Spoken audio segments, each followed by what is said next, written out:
നമ്മളെ റബ്ബർ വെട്ടാൻ വന്നാണ്ട് തോട്ടത്തേക്ക്. അപ്പോൾ പിന്നെ വലിയൊരു കൊള്ളു ചാടി കിടക്കുന്നുണ്ട് കേട്ടോ. അപ്പം അത് കൊത്തി പൊളിച്ച് വണ്ടിമ അങ്ങോട്ട് പെരേക്ക് കൊണ്ടുപോകാലോ വിചാരിച്ചു.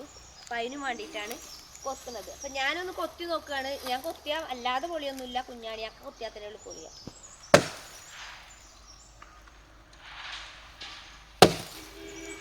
ചില ദിവസങ്ങളിൽ ഇങ്ങനെ തന്നെയാണ് കേട്ടോ. വലിയ വലിയ റബ്ബർ കൊള്ളികൾ ഇങ്ങനെ വീണ് കിടക്കും.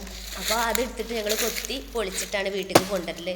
മറ്റുള്ള തോട്ടത്തേക്കൊന്നും ഇപ്പോൾ വിറകിന് പോകലില്ല കേട്ടോ. ഞാനൊക്കെ റബ്ബർ ടാപ്പിങ് ചെയ്യുന്ന തോട്ടത്തിൽ നിന്ന് തന്നെയാണ് ഇപ്പോൾ ഞങ്ങൾ വിറക് ഉണ്ടാക്കൽ. പിന്നെ കമൻറ്റിലൊക്കെ ചോദിക്കും, അവരോട് ചോദിച്ചിട്ടാണോ നിങ്ങൾ എടുക്കുന്നത്, അവർക്കൊരു സമ്മതം ഉണ്ടോ എന്നൊക്കെ ചോദിക്കും. അപ്പോൾ ഇതിൻ്റെ മുതലാളിക്ക് അറിയാം, ഇതിൻ്റെ ഓണർക്ക് അറിയാം. അവരെന്നെ പറഞ്ഞിട്ടുണ്ട്, ഇവിടുന്ന് നിങ്ങൾ വിറക് എടുത്തോളി കത്തിക്കാരെന്ന് പറഞ്ഞിട്ടുണ്ട്. ഇതൊക്കെ ഇങ്ങനെ ഓരോ വലിയ വലിയ കൊള്ളികൾ കേട് വന്ന് ചാടി ഇത് നശിച്ചു പോകണില്ലേറെ നല്ലതല്ലേ അത് കത്തിച്ച് കളയണതല്ലേ. അപ്പോൾ അദ്ദേഹം ഞങ്ങളോട് എടുത്തോളാം പറഞ്ഞിട്ട് തന്നെയാണ് ഞങ്ങളിത് എടുക്കണത് കേട്ടോ. അപ്പോൾ അതാ കുഞ്ഞാണിയാക്ക കൊത്തും. ഞാനിങ്ങനെ എന്താ പറയുക, അങ്കണവാടി വിട്ട് പോകുമ്പോൾ സ്കൂട്ടിന്മേൽ കുറച്ച് അങ്ങനെ വെച്ച് കൊണ്ടുപോകും. അങ്ങനെയാണ് ചെയ്യുക.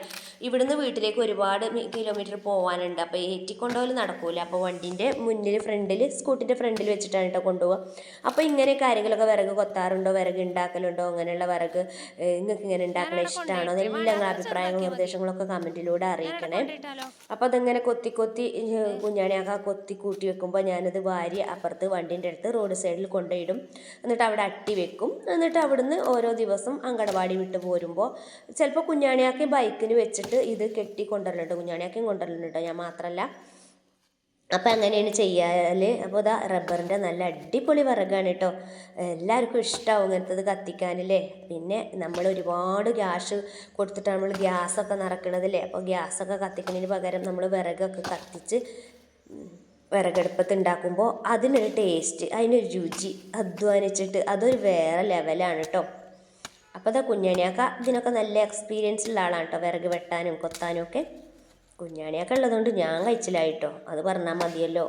ഇങ്ങനെയുള്ള കഴിവുകളൊന്നും എനിക്ക് കിട്ടിയിട്ടില്ല കേട്ടോ. കുറച്ചൊക്കെ ഞാൻ കൊത്തും, ഒന്ന് കൊത്തുമ്പത്തിന് ഞാൻ കുഴങ്ങും. പക്ഷെ കുഞ്ഞാണിയാക്കാക്ക് പഠിച്ചോന് അൽഹംദുലില്ലാ അതിനുള്ള ആരോഗ്യമൊക്കെ കൊടുത്തിക്കണ്, അതിനുള്ള അർക്കത്ത് ആരോഗ്യമൊക്കെ കൊടുത്തിക്കണം കേട്ടോ. അള്ളാഹുവിന് സ്തുതി. ഇങ്ങനെ കുഞ്ഞാണിയൊക്കെ കൊത്തി ഇങ്ങനെ മുറിച്ച് തരും, ഞാനതങ്ങനെ കൊണ്ടുപോകും. അപ്പോൾ അതാ ഇത്രയും വിറക് കിട്ടിയിട്ടോ കൊത്തിയത്. ഇനി ഇത് ഞാൻ വണ്ടിമ്മ വെച്ചിട്ടാണ് കൊണ്ടുപോകുക, നമ്മുടെ സ്കൂട്ടിമ്മ വെച്ചിട്ട് അങ്ങനെ കൊണ്ടുപോകും. അപ്പോൾ അതാ ഇങ്ങനെ ഓരോന്നെടുത്തിട്ട് കയ്യുമ്മ കൊണ്ടുപോകുമ്പോണ്ടല്ലോ, കയ്യിൻ്റെ കൊണ്ടുപോകലൊക്കെ ഞാൻ തന്നെ കേട്ടോ. റോഡ് സൈഡ് വണ്ടി വെച്ചാൽ അവിടേക്ക് കൊണ്ടുപോയിടും. പിന്നെ ഓരോ ദിവസം ഇങ്ങനെ സ്കൂട്ടിമ്മ വെച്ച് കൊണ്ടുപോവുകയാണ്. ഇങ്ങനെ കൊണ്ടുപോയി എൻ്റെ കൈയൊക്കെ ചിലപ്പോൾ നല്ലോണം അങ്ങോട്ട് എന്താ പറയുക, വിറക് ഇരുന്നിട്ട് ഇങ്ങോട്ട് ചുമന്ന് ചിലപ്പോൾ മുറിവാകും എന്നൊക്കെ തോന്നും കേട്ടോ. ഞാൻ നിങ്ങൾക്ക് കൈ കാണിച്ചു തരട്ടെ. എൻ്റെ കൈ അങ്ങനെ മുറിവ് ബ്ലഡ് വരുന്ന മാതിരിയൊക്കെ ആവും ഇത് കൊണ്ടുപോയി. ഞങ്ങൾക്ക് എൻ്റെ കയ്യിൻ്റെ അവസ്ഥ കാണിച്ചു തരട്ടോ. അത് കൊണ്ടുപോയി ഒരു പ്രാവശ്യം കൊണ്ടുപോകുമ്പോൾ തന്നെ എങ്ങനെയാവും. അപ്പോൾ പിന്നെ ഒരു മുഴുവനും കൊണ്ടുവരുമ്പോഴത്തേന് എൻ്റെ കയ്യിൻ്റെ പണി കഴിയും കേട്ടോ.